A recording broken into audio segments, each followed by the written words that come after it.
Students, see this question. If n is the number of ways five different employees can sit into four indistinguishable offices, where any office may have any number of persons, including zero, then n is equal to.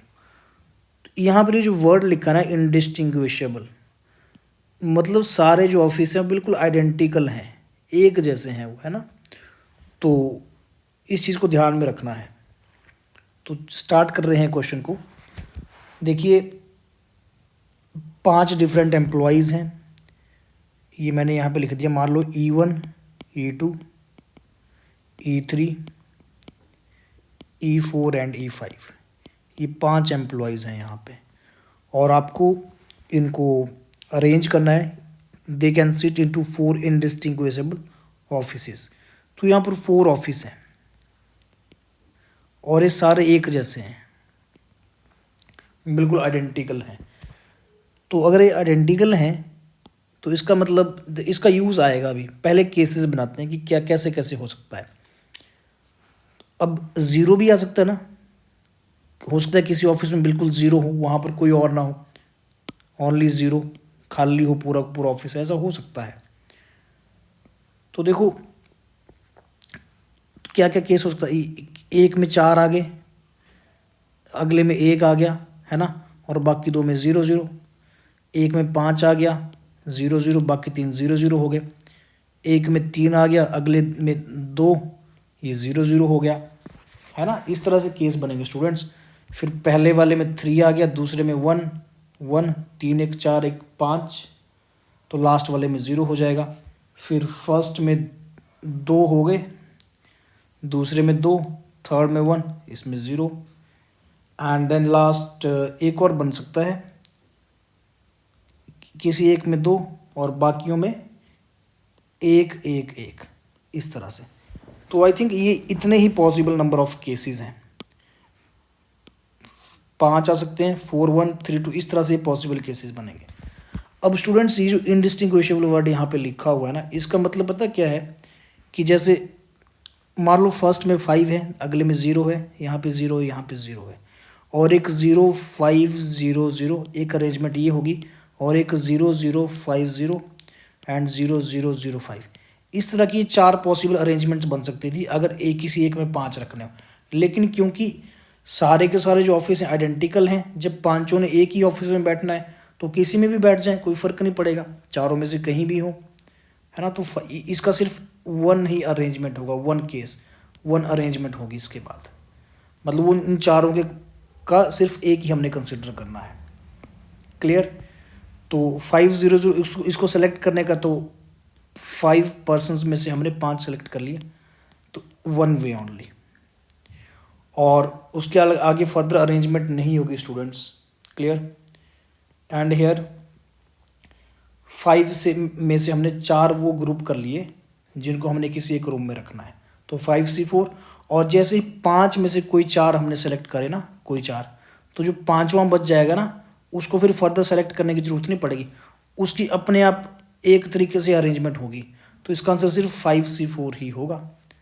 तो ये 5C4 की value 5 आ जाएगी।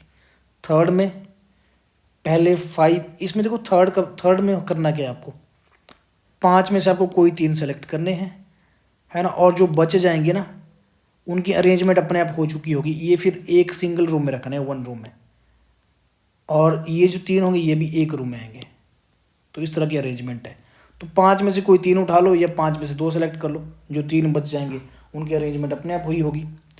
तो third का जो answer आएगा that will be 5C3, या तो 5C3 कर लो या 5C2 कर लो, तो बात एक ही है। एंड ये हो गए 10 वेज बनेंगे, 10 वेज। अब इसमें देखो नेक्स्ट वाले में 3110, तो अगेन 3110 है, तो 5 में से हमने क्या करना है, 3 5C3 से सेलेक्ट करने हैं, और जो 2 बच जाएंगे ना, कोई 2 बचेंगे, उनको फिर उनकी अपनी चॉइस है, क्योंकि एक रूम में तो कितने 3 आ गए ना, और जो 2 बचेंगे वो चाहे किसी भी रूम में बैठ जाएंगे, सिंगल सिंगल उन्होंने बैठना है, चाहे थर्ड में या सेकंड में, थर्ड में या थर्ड या फोर्थ में, क्योंकि रूम आइडेंटिकल है तो कोई फ़र्क नहीं पड़ेगा। तो रिमेनिंग 2 की हमें इनकी अरेंजमेंट नहीं करनी पड़ेगी, अपने आप हुआ होगा यहाँ पर भी।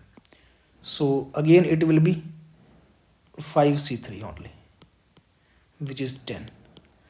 नेक्स्ट, इसमें थोड़ा सा ट्विस्ट है, जो आखिरी का 1 बचता है इसकी अरेंजमेंट नहीं करनी पड़ती, अपने आप हो जाता है। पहले इनको सेलेक्ट करते हैं, तो सबसे पहले वाला 2, 5 थे, 5 में से 2 सेलेक्ट कर लिए। अब कितने बचे? अब इसके बाद 3 बच गए। अब उन 3 में से भी मुझे 2 सेलेक्ट करने हैं, तो ये 5C2 देन 3C2, इतने में हमारा क्या हो गया, ये 2 सेलेक्ट हो गया। अब ये बचा हुआ, इसकी सिलेक्शन नहीं करनी पड़ेगी, तो पहले इतना लिखते हैं 5C2, 5 में से 2 सेलेक्ट करें। 2 सेलेक्ट होने के बाद हमारे पास जो 3 बचेंगे उनमें से फर्दर 2 सेलेक्ट कर लेंगे। अब इस प्रोसेस में स्टूडेंट देखो क्या हो रहा है, मान लो इस तरह से ये 4 रूम्स हैं, 5 में से मैंने 3 सेलेक्ट करे, पहले 2 सेलेक्ट करे, 2 यहाँ पे फिल हो गए, वो 2 जैसे यहाँ पे आ गया E1 E2 आ गया। और फिर जो 3 बचे ना, 3 E3 E4 E5 बचे थे, यहाँ से 2 और सेलेक्ट करे, मान लो इसमें E3 और E5 आ गया। तो जैसे ही मैं इनको मल्टीप्लाई करता हूँ, तो मल्टीप्लाई करने पे ना एक काम हो रहा है, यहाँ पे कुछ डुप्लीकेट केस आ रहे हैं। डुप्लीकेट केस कैसे? क्योंकि यहाँ पर actually fundamental principle of counting लग रही है। इसमें वो केस भी आ गया जिसमें E3 E5 पहले पे था और E1 E2 दूसरे पे था। मतलब इसमें ना, जैसे मैं E1 E2 को पहले यहाँ फिल कर रहा हूँ और इसको यहाँ फिल कर रहा हूँ, और साथ में इसको पहले पे कर दिया, इसको यहाँ पे कर दिया, तो ये वाला भी केस होगा। मतलब इसमें डबल आ गया, एक्स्ट्रा आ गया, तो इसको 2 से डिवाइड करना पड़ेगा पूरे को।